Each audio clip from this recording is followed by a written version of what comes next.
Thank you, Raja Petra, for presenting the voice of the independent civil society.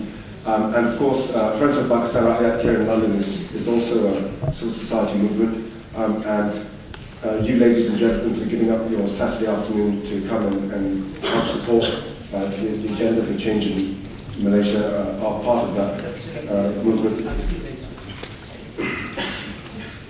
I'm informed that there is in the audience the high school teacher of both Raja Petra and Dr. Anwar, who is in London on a visit, and I think he like us, probably expected Raja Petra to deliver his usual independent and forthright views, because when he came here, the first thing that he said to one of our people was, "Is Raja Petra without me taken here?"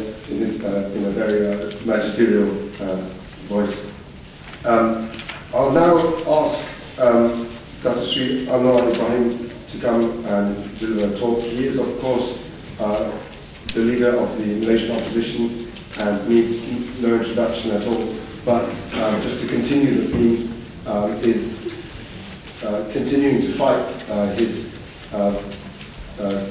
battles in the Malaysian criminal justice system, as well as previously being an ISA detainee.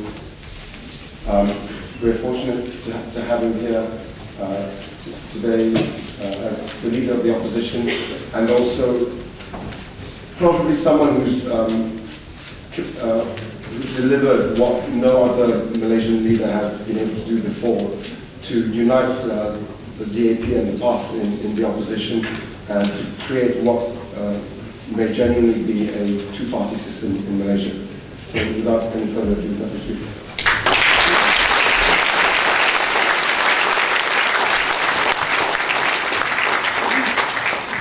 Assalamualaikum warahmatullahi wabarakatuh. Salam sejahtera rekan-rekan pimpinan Pakatan Rakyat, Petra, Raina, dan guru saya dari college dulu, dan rekan-rekan semua. Saya ucapkan sedikit penghargaan, terima kasih atas bersedia sudah hadir dalam kesempatan yang singkat ini.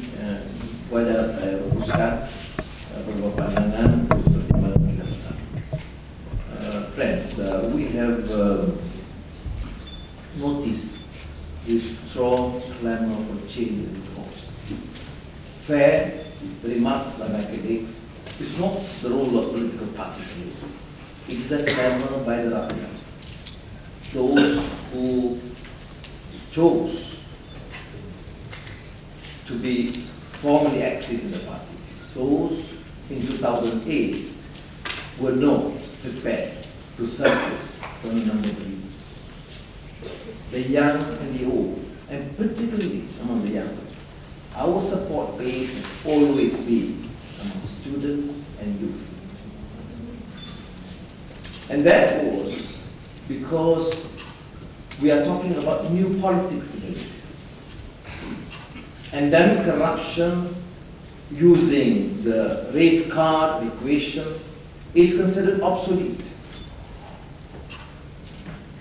We have even among the Malays, more assertive, confident Malays, who still want to retain the special Malay privileges as enshrined in the Constitution, but would readily recognize the abuse when it comes to affirmative action in the form of the new economic policy. Now, in the states that we will control, just to clarify, these things have happened. Our friends in the civil society must continue to work with us as a team. We need the parties, we need the civil society. And we must not rely on the unknown control media to understand and appreciate the changes and the reform that have taken place in these states. Can you imagine after 50 years of independence, Selangor, Penang, Kedah have done away with negotiated tender? That is quite primary and critical and fundamental in terms of economic management and change. That is the agenda for reform. That was what was stated in the manifesto, and that it was reinforced in the People's Manifesto that Petra talked about. Selangor has announced the Freedom of Information Act, contrary to this stipulated position, endorsed or accepted or recognized by the federal government. With some risk, of course. We always question the fact that we do not have the powers. State, under the present Federation Agreement, has very limited powers. I'm not giving excuses, but I understand, I know, you know, Tuan Guru Ning Aziz, Chief Minister of Malaysia for 20 years.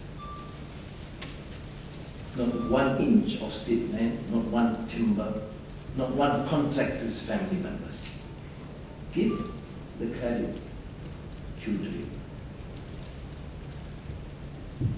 Kedah, under Azizan, 6 months after he took over, less than 6 months, reduce substantially the tax, quit rent, between 30 to 70%. For a poor state, losing about 15 million ringgit and recovering because recovered very fast because of the tender for timber. All new timber concessions approved tender. So managed to garner more funds for the state. Selangor will begin the target because that has been considered by UMNO a cash cow, a rich state, vibrant economically. It becomes a major headache. It's a daily attempt to under siege. We are not working in free, without constraints. It's a daily.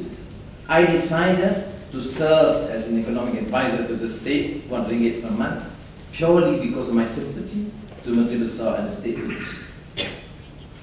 Daily under siege, every single move, every single approval. How do you work under those circumstances? And the institutions are under the direction or directive of the UMNO leaders, not professionally run. You can call it Malaysian Anti-Corruption Commission or the police force. So, bear with us. We don't tolerate excesses. It's true, and I've said this before in the last year, my lecture here. People talk about candidates in the last elections. But it's true. Prominent civil society leaders, prominent professionals, academic, none of them, not none, most of them were not prepared to join because there were risks. Not everyone has to take, it's like Petra, he's quite crazy in his ways. And take risks. That's why I have great personal admiration for him. Not necessarily he didn't want to be a candidate, but he has taken on himself this major risk. You read in the UMNO controlled media how they portray him. He's an enemy of the state. I gave him that rare honor, comparing him to Zola in my Bar Council speech. And got an applause for that. So, but the situation has changed. We are in power in some of the states. We have chance now to relook at the party strength of all these three parties. We have even started negotiations on seat allocation even early enough. We have improved the manifesto with the Pakatan Rakyat agenda Rakyat, approved in the last convention, December 2008, if I'm not mistaken, or 2009.